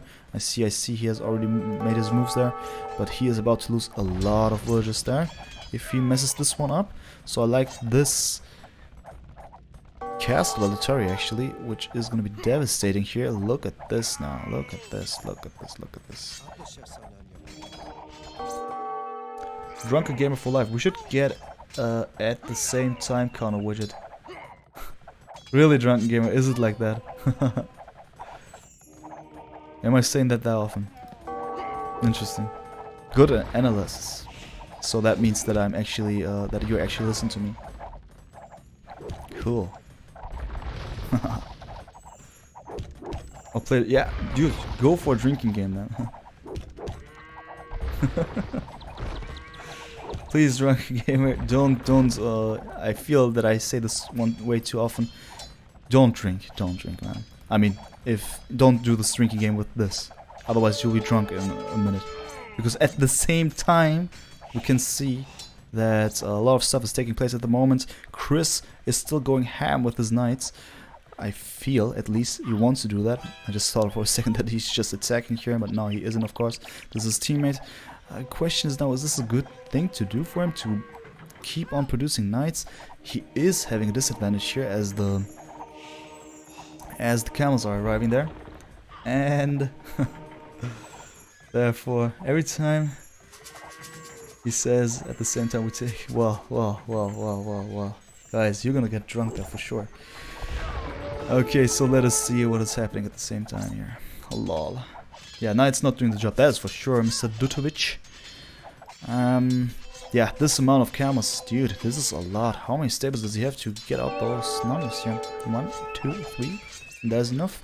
1 TC setup, 2 TC setup now, 3 TCs incoming. I feel this is the right moment of transition, because he has a decent number of camels. Therefore, he will maintain his presence here for now. Good time to move over now.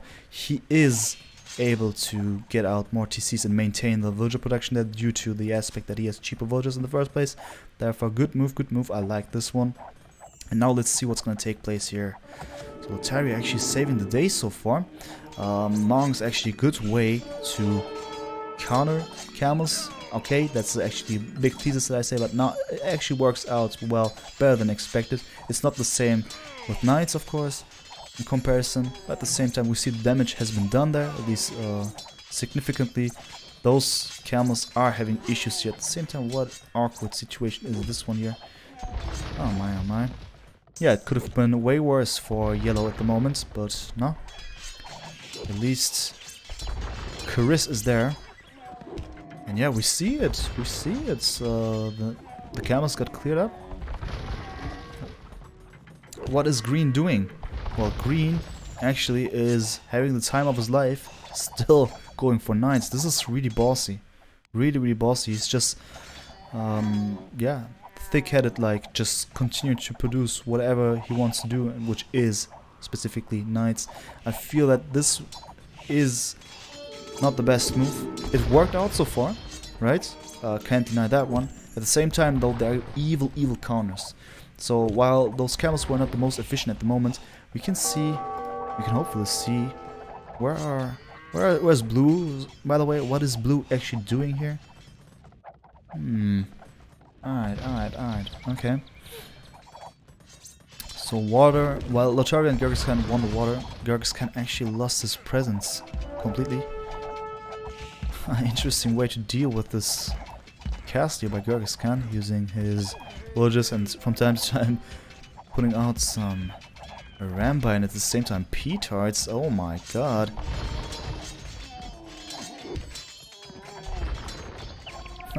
This castle, man.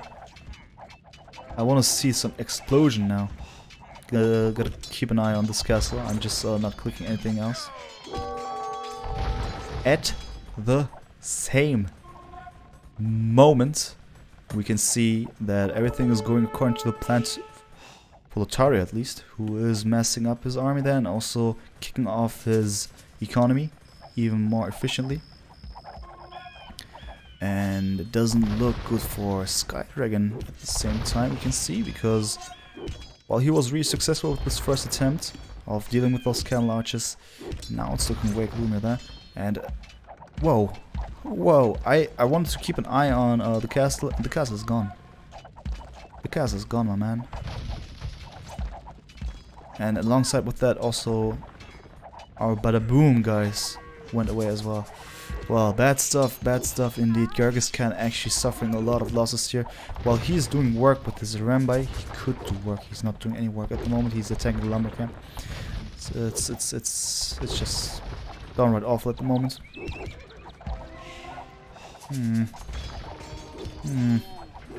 Well, I do not like this. I do not like this at all at the moment. What about Chris? What is Chris actually up to now? Chris actually does well, right? He fought against GergisKan well, but Lotario is having a good lead here. Now, with a lot of camels that are trying to approach here. This castle needs to be denied for Lotario to enter this whole base. But at the same time, Chris needs to get this castle up for sure. It's unbelievable how those camels are actually not approaching anymore, only because of this little palisade gate. Camels plus Iran by hard to stop. Well, that's for sure. Yes. Yeah, Drunken Gamer, I was actually aware of this one. I mean, this at the same moment. That was on purpose. No, I just said at the same moment. But then the second one, that was actually not on purpose. So you caught me there. Right. Oh my god. At the same moment. Ah, good stuff, man. It's 6 AM. I love this kind of combos here. Oh my god, people. What is actually happening here? Such a messy game here. I would love for Chris to Skydragon actually win this one somehow, even though it looks quite gloomy here indeed. As it is, it would be a good thing because then we would see the 7th game, right? This is what I'm saying. Lotario still super efficient here now that they were able to get rid of this palisade walls, and this wasn't actually not even worthy of doing so because the castle is here. So actually this little way here was good enough, and now Chris suffering a lot of damage while he actually wanted to go for probably a siege halberdier attempt. He is losing everything at home.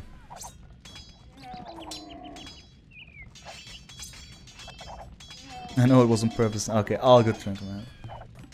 All good, my dear Drunken Gamer. For life, man. So apologies, I think this will be 4-2 for the Argentina team. Oh well, oh well, oh well.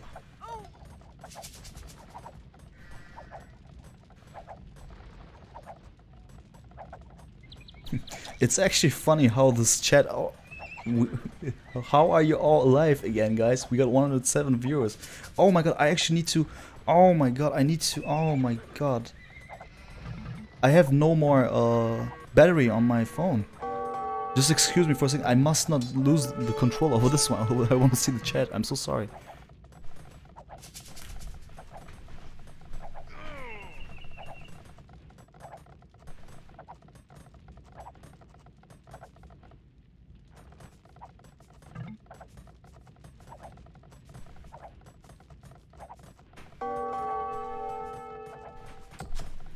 I just hope it's not GG. I just hope it's not GG. Oh, it's not GG. Whew. There we go. I think I'm safe. Alright, so sorry guys, but this game took way too long. I will lose my phone, and therefore I will not see the chat anymore. Ah, help. No, it was not on time. Oh my god, my phone died. Oh shit, I don't see the chat anymore. No. Alright, so now this is blind stream, guys. Blind stream. I will be back in chat in a minute or two when I reboot my phone, I guess. So I have literally no knowledge anymore of what you're saying at the moment, and at the same time we see that Chris is actually doing work. At the same time, I just say it again, god damn it. Right, so the Halberdier is actually on their way here to clear up a lot of stuff here, and I do not like this decision of going for Bell Elephants. Burmese Bell Elephants are fine. They're not the best, but they're certainly better than Malay. And they do a lot of work actually when mastered correctly, but going in there one by one was not much of a good thing. We see a lot of dead Elephantos. What about my phone? Is it back now? I can't restart it. I don't believe it, man. I've never had this situation. It says this dead battery sign, not dead battery, but low battery sign. So I guess I gotta wait till it's back for a second there. Oh my god, man. Screw this one, man. So I'm kind of wondering how this one will evolve. Lotario with a lot of skirms. The Bell Elephants here doing work as well, as I've mentioned. And Chris actually needs to mass up a little bit more army and go in there then. I'm not sure if he got the tech in order to do splash damage himself. I do not know. It certainly looks really gloomy. And while Chris had his little momentum there, I feel it's not gonna be working at the moment. Sky Dragon's way too low on villager count. He's losing a lot still. And Chris also losing a lot of economical strength. They are trying to get back at this year. Sky Dragon now in the position of just slinging. So he is trying his best there. At the same time, just looking at my phone. Still giving me that dead battery sign. Oh my god, damn it. Should have just realized this a bit earlier. I literally don't see the chat anymore, just for information. I have no idea how many people are watching, what you're saying. You could be telling the best things in the world or the worst things in the world. But I will not know about this, people. Those kind of 6 AM castings here. So Chris actually having the power to go for Cavalier and plate body armor, that wouldn't have been possible if he just was there on his own. At the same time, Lotario Lotario with plate body armor. That is obviously a good thing for Lotario and a bad situation for Chris, because heavy camels, fully teched, fully upgraded, will take care of Cavaliers easily. Easily.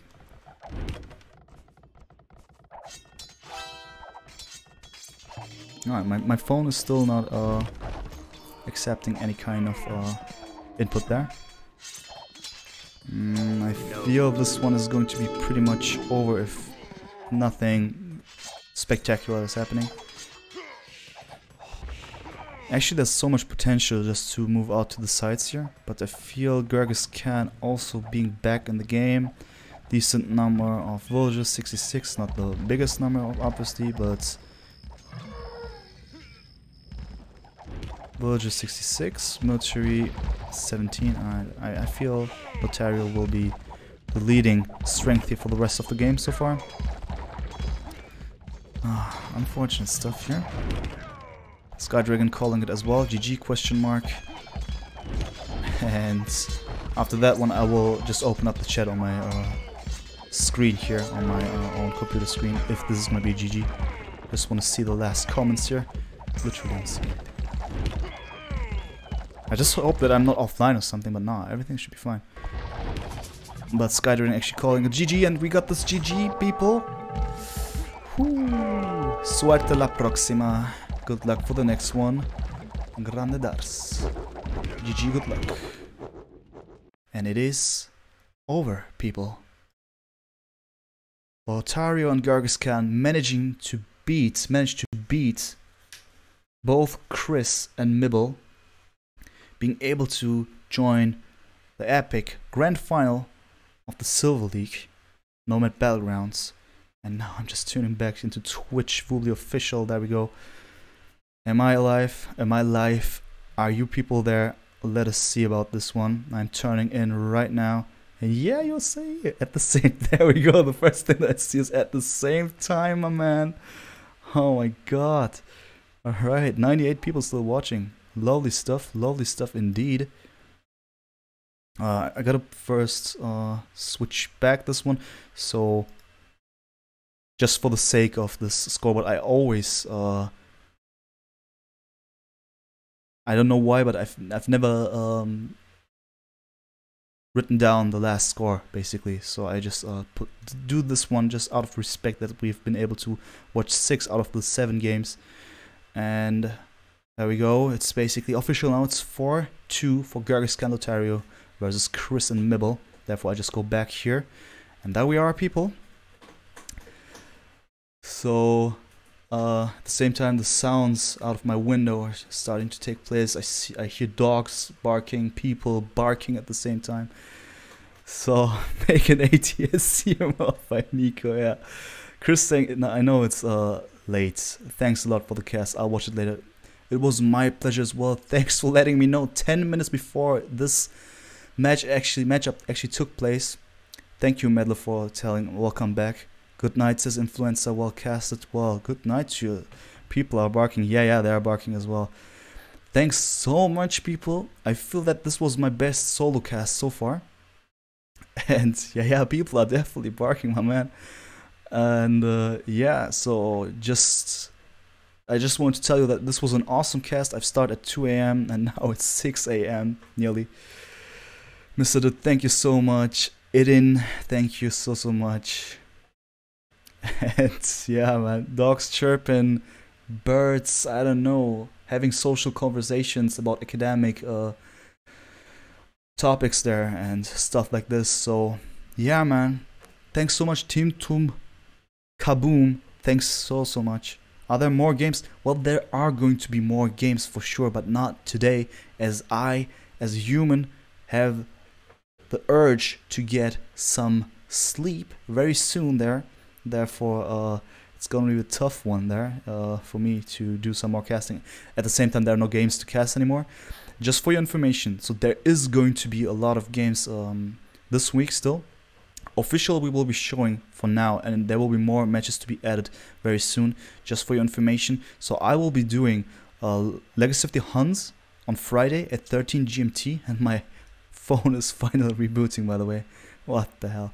And on Saturday I'll also do ECL, obviously on Vubi Official, together with Willis. Other than that, I'll try to get my hands on all of the Legacy of the Huns games. Unfortunately, I will not be able to do so. Especially today, we are going to have one at 17 GMT. It's Zupi against Twig.